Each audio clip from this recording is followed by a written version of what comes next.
And with that, I would once again like to thank everybody for your time and your attendance today.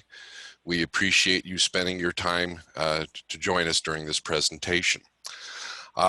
Before moving on, I do want to also give an introduction to Noriko Endo, who has joined us from Biobot. And at this point in time, we will be opening the floor for any questions that come from the field.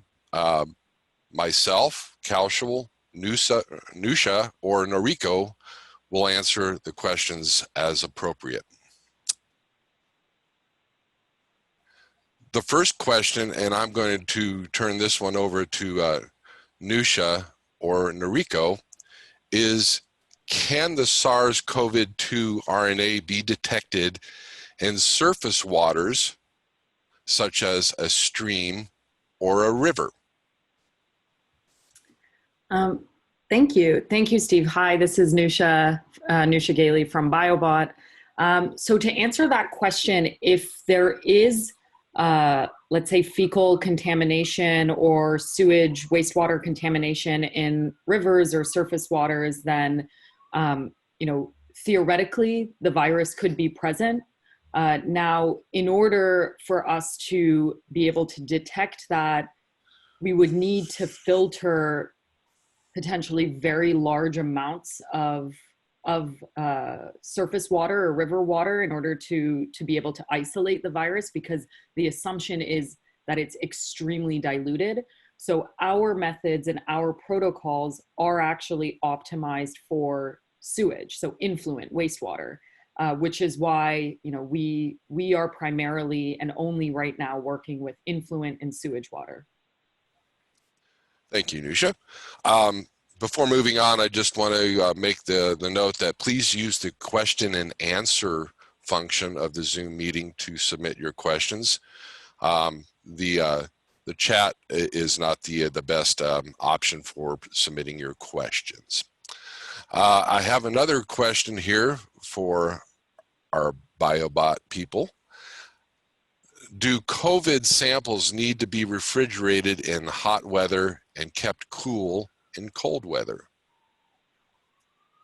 Yeah, so once the samples are collected, we do ask that they be either immediately kept on ice or kept refrigerated at 4 degrees Celsius. So the kits that we provide in order to ship the sample back to our lab do have ice packs in them. So once you're ready to send the sample off, you just put the ice pack back in the kit and send it back to us. And if you do end up holding on to it for a day or two or more, then keeping it refrigerated at 4 degrees Celsius is required. Thank you. I have a question here. Will Biobot be available for joint sales calls if we have qualified leads that could use their assistance?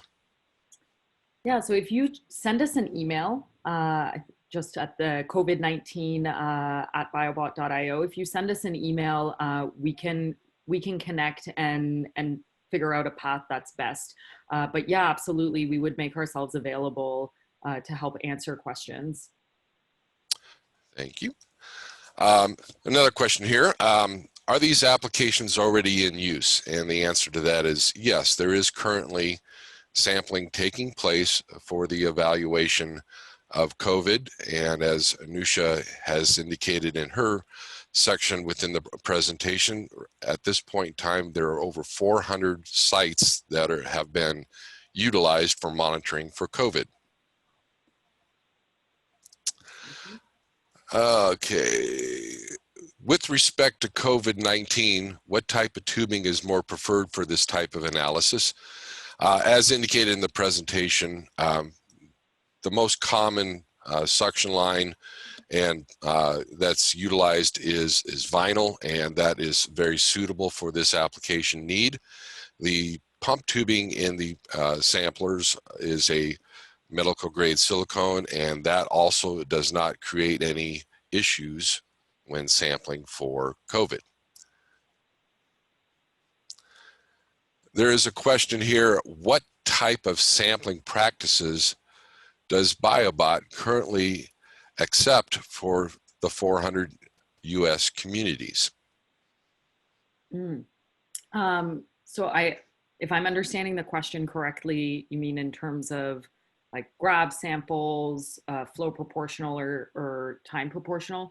So we do strongly recommend that samples are collected by a 24-hour composite method.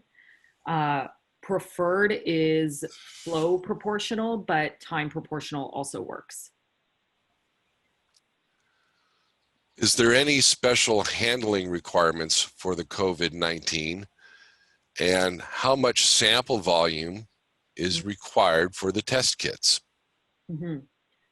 So handling, we recommend just full and appropriate PPE practice. While it's inconclusive whether or not wastewater or sewage is infectious, like the SARS-CoV-2 virus in wastewater is infectious or not, we treat all of the samples as infectious, and we do wear full PPE and recommend the same, treating it as you would a wastewater sample otherwise. And sample volume, we have 3 50 milliliter tubes in the kit. So we just, per time point, per sample point, we just need 150 milliliters to come back to our lab. Are there any recommendations regarding the ideal flow rate in an application, such as the amount of flow per day or the size of the pipe? And is it preferable to do monitoring on an interceptor line? I will pass that question actually to Noriko. Yeah, we are taking sample from various locations with various flow rate. As long as the flow rate is really small, such that the suction line gets above the water, we can take any samples. And I'll take the last part of that question about, is it preferable to do the monitoring on an interceptor line? That's going to be a strong, definite maybe. It depends upon what you're trying to achieve and understand from your monitoring.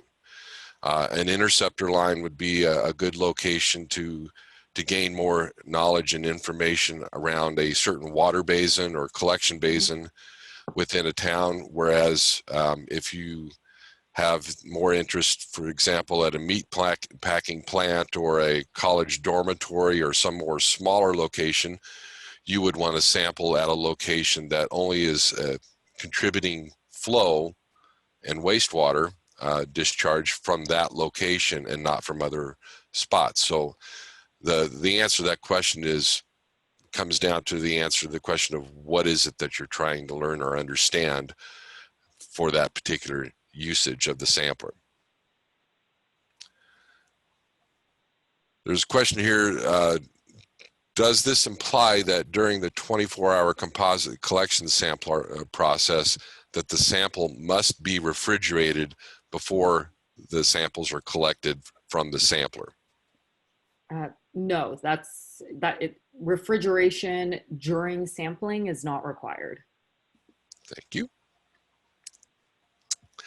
Is there an estimate of shedding rates of the SARS-CoV-2 in feces of positive cases? If temporal, at what stage of the illness is the shedding process in feces the greatest? Mm-hmm. Yeah, great question. So the stool shedding parameter is one that we are, refining and modeling based on all of the samples that we've been collecting. And so that number is, and that the formula that we use is one that changes as part of our algorithm and also proprietary. Now, one thing that I will mention in terms of, when during an infection do we see shedding? So studies are showing and indicating that actually the majority of the shedding happens very early on during the infection. So our team actually has a paper that we're going to be publishing, a scientific paper, within the next week. You'll be able to find it on our website when it is live. And that paper is outlining how we estimate that the majority of the shedding is happening within 1 to 2 days post-infection. And that really highlights the ability of wastewater epidemiology as being a leading indicator for the COVID-19 infection, because we're shedding right away during the life cycle of the infection, whereas clinical symptoms take 7 days, 14, 20 days to show themselves or present themselves. There's a question here. Do we have instances where the sampler is hung inside the manhole and the manhole closed up? And the easy answer to that question is absolutely. Again, here, this all depends upon the location and the desire that we have from collecting our samples. And so if that is a manhole, that is the deployment method that would be utilized to position that sampler at that location. That's not necessarily a rule of thumb across the board. So the application that you're going to be collecting the samples from is going to dictate how you position and locate that sampler. There's a question here, anything to preserve the sample in the sample kit besides ice, and what are the holding times? Yeah, so we ran a study a few months ago where we collected samples, tested them right away, but also split a portion of that sample and refrigerated it for a few weeks. Maybe even longer than that. But the conclusions were that the degradation was not significant, and actually the data showed similar both when the test happened immediately and also post couple weeks of refrigeration. So what we recommend is that you hold on to the samples for no longer than a couple weeks. Now, again, the sample should be refrigerated during that time at 4 degrees Celsius, but holding on to it for a couple weeks is okay. There are a variety of questions here that relate to costs or pricing. And rather than get into that here, what I would suggest, if there are any questions that relate to pricing for the samplers or pricing for the test kits, that those questions be submitted to either myself, Stephen.mcmanus@teledyne.com, or to Biobot, which is COVID-19@biobot.io. I see that the N is missing in my email address here in the slide, so that is Stephen.mcmanus. There is a question here that is, what has the data shown so far? Yeah, great question. Well, first I'll mention that we do have this paper coming out in about a week, which shows some pretty interesting data from samples collected in Massachusetts. But generally speaking, when taking a look at the entire cohort of communities we're working with and the samples, generally we are seeing about an order of magnitude more in terms of our case estimates when compared to the clinically reported cases in a community. That's likely because, there's two reasons for that. One is because we're likely picking up on a large asymptomatic population that aren't being recorded in the clinical case numbers. And also because what we've seen is that, and this is covered in the upcoming paper, is that wastewater is a better reflection of cases about a week in the future rather than cases in that same week. So it is a leading indicator for clinical cases.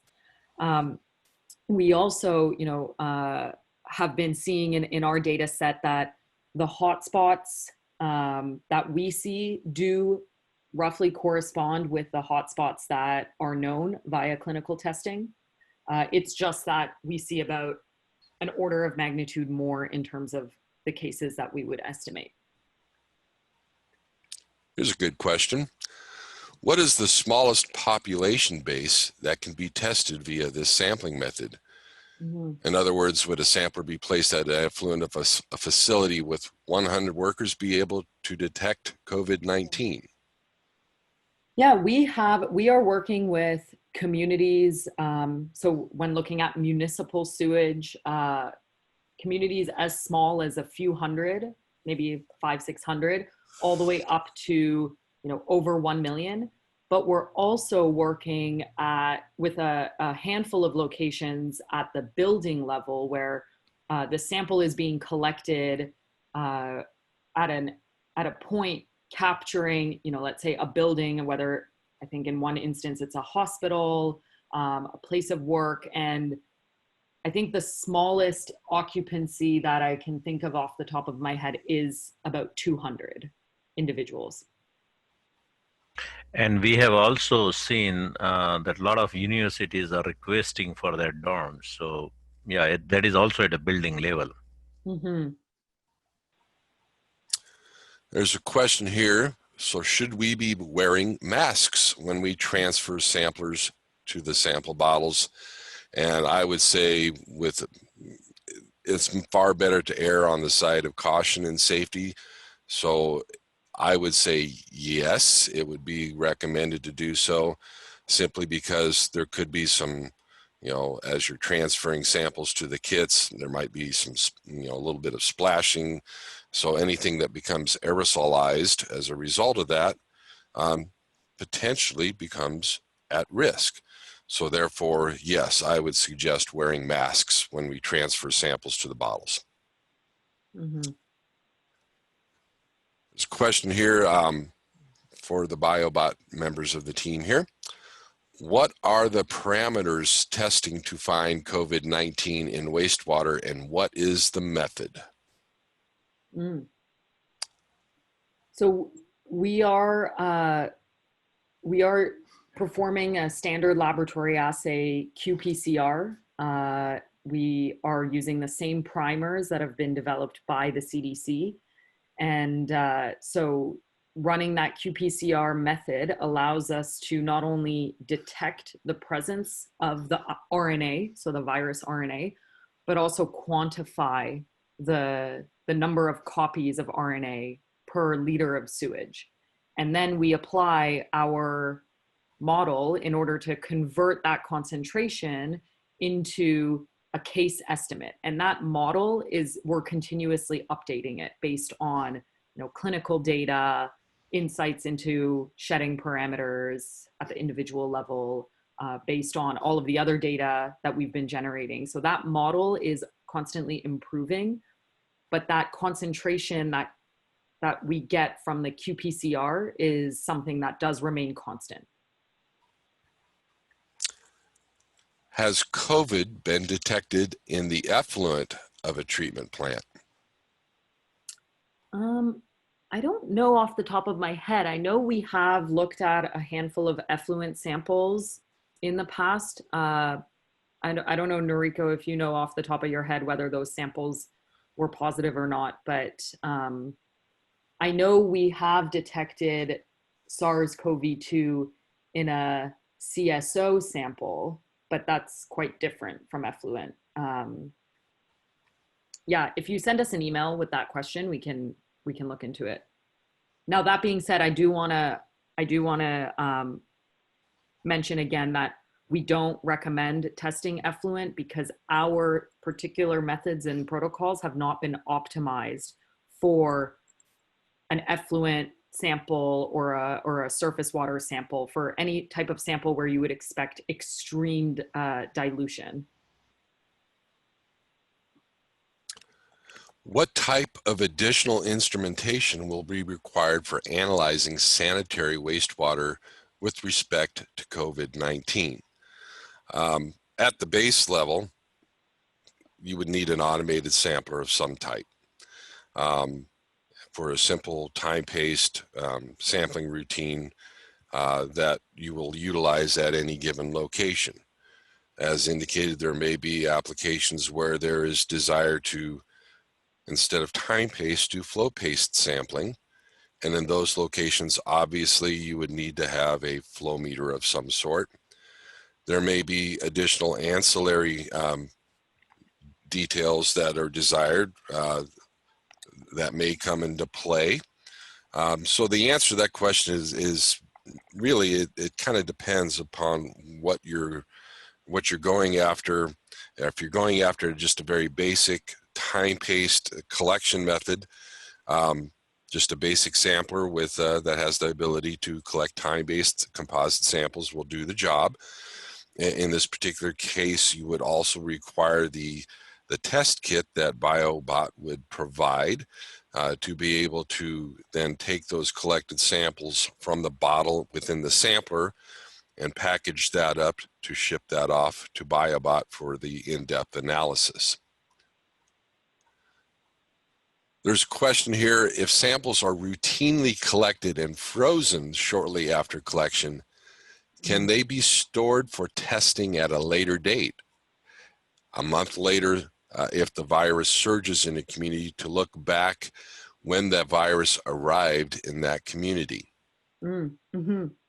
Yeah, we are actually getting a number of inquiries like that lately. And fun fact, I don't know if anybody saw, but it was just announced, I think today, that they detected the SARS-CoV-2 virus in wastewater in Italy in mid-December or early December, even prior to the first case in Wuhan. And that was, analyzed via wastewater. So to answer that question specifically, if the samples are frozen at -20 or -80 Celsius, then yes, we can then analyze them at a later date. Is both the supernatant and the suspended solids in the sample PCR tested in the lab? I will ask Noriko to jump in on that question. Yeah, so we filter the sample after pasteurization. So that's the first step, and we will only analyze the filterlet. In that sense, we do not analyze the suspended matters. We also do not test the sludge in the sewer. There is a question here regarding the indication that there's no need for refrigeration of the sampler at the collection point. However, there are countries and locations where samplers are exposed to elevated temperatures, 40 degrees C or above throughout the full day. And is the best practice to keep everything cool if one is in that type of situation?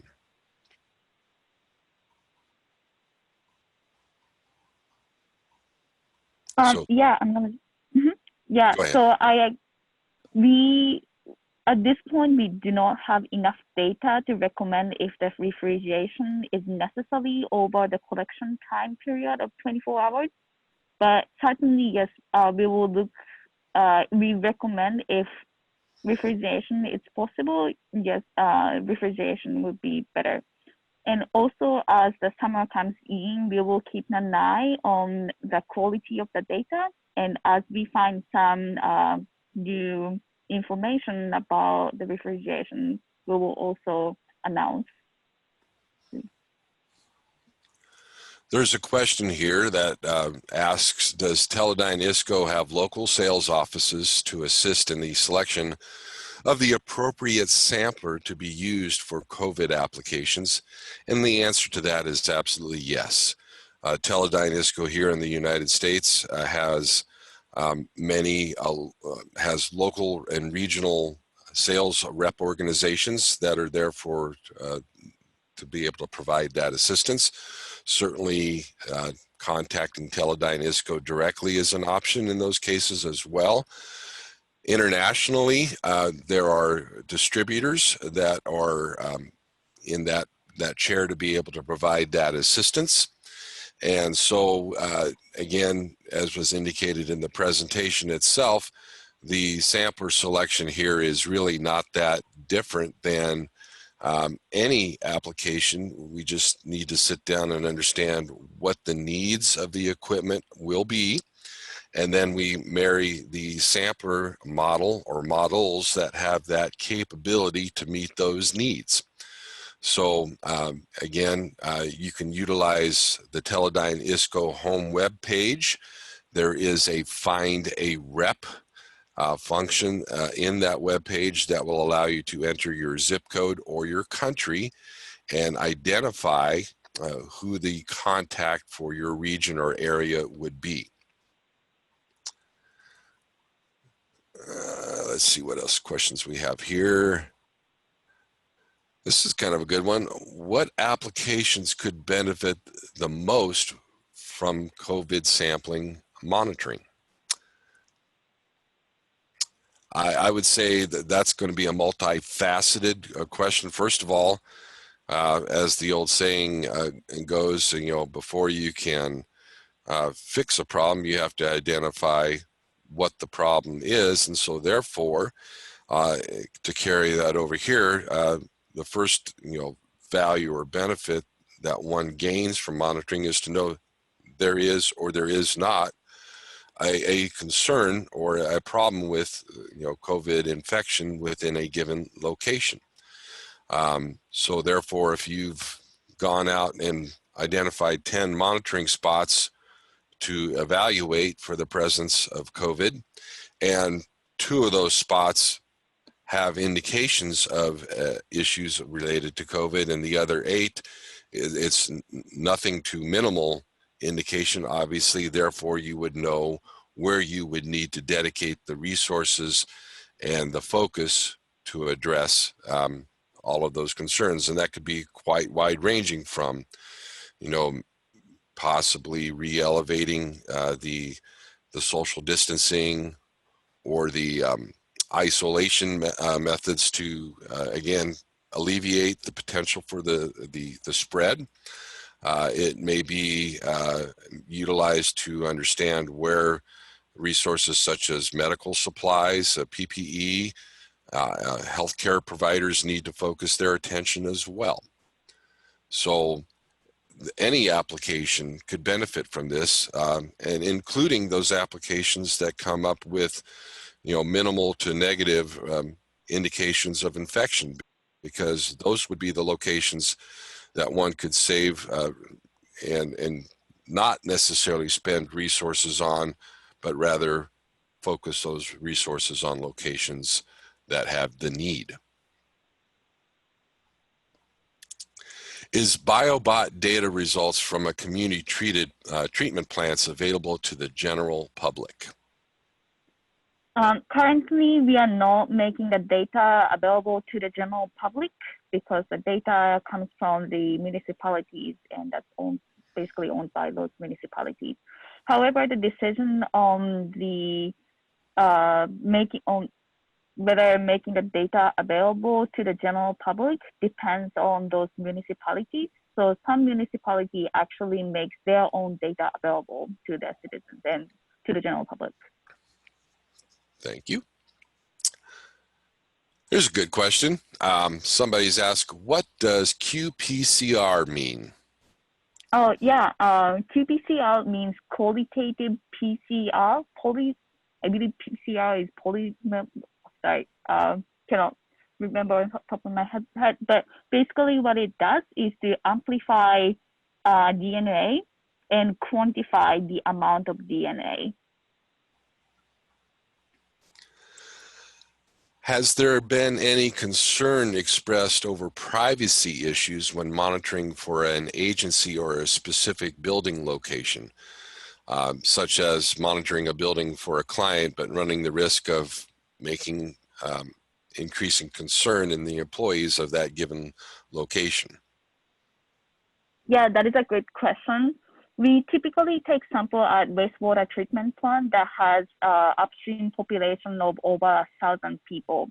But we started to get inquiry of getting sample from like outside the building, say outside student dormitory and so on.